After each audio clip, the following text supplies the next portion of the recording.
Officials are still investigating what led to the death of a Utah college student, but the man accused of killing her is now behind bars.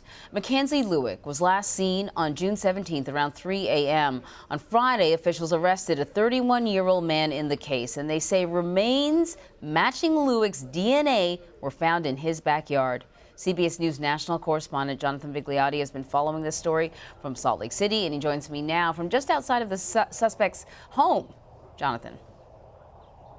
Yeah, good morning to you, Anne-Marie. The suspect here, Ayoola Ajayi, will be arraigned at some point later this week. As you mentioned, we're outside his home where the remains of Mackenzie Lueck were discovered last week and where there is this small memorial. Prosecutors are now combing through all of that evidence that was gathered by police here, but ultimately it's up to the DA to pursue the death penalty. All of this as we're learning more about the suspect's troubling past. Investigators spent the weekend gathering more evidence at the home of Ayoola Ajayi, who's expected to be charged with Mackenzie Lueck's murder. There's extensive investigation follow-up that needs to be done, and we will proceed. I mean, it's not over right now.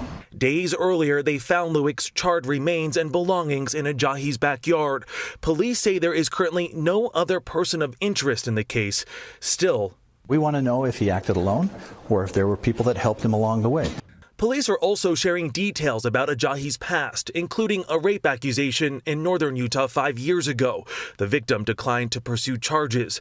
A construction contractor has also come forward, saying he turned down a job from Ajayi back in April after Ajayi asked him for a soundproof room with hooks in the concrete walls and a fingerprint lock.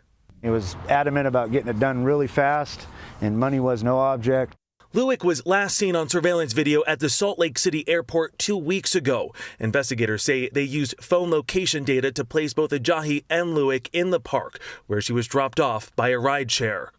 Lueck was a senior at the University of Utah, majoring in kinesiology. In an online post, her sorority sisters said they're reflecting on the lasting impact she made on the lives of her family members, friends, and sisters. A memorial has gone up on campus. This is just crazy. This is just crazy. And she didn't deserve it. Nobody deserves that, you know. So we know that police had been looking into, what dating apps she was using. Clearly it was, as you mentioned, the cell phone location that put them in the same spot at 3 o'clock in the morning or whatever. Yeah. But Jonathan, do we know whether or not the two knew each other?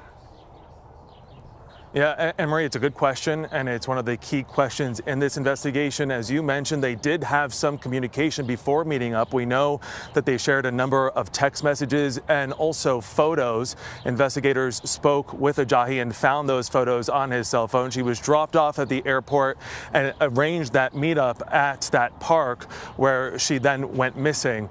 There are reports that they did meet online through an online dating app, and there are some unconfirmed photos out there. But at this point, it remains speculation.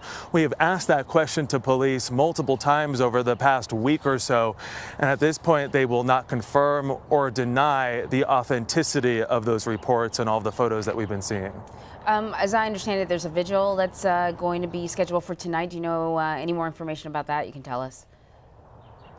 That's correct. Yeah, that's happening at the University of Utah. That is where Mackenzie was studying kinesiology and where she was part of a sorority. You heard it in the piece. She was part of this larger family of sorority girls, many of them stepping up immediately after she went missing to really bring this story into the spotlight and to get all the media attention that it ended up getting. You heard some of them describe just what kind of woman she was. She was not only a friend and somebody that treated everybody like family, but also a mentor to many of the students on campus. A lot of questions. You could imagine that it's going to be pretty emotional at the university later today as all of these lingering questions remain. Yeah, I'm sure it will be. This was already sort of a tragic story, and now it seems to be turning quite sort of dark and disturbing. Jonathan, thank you so much.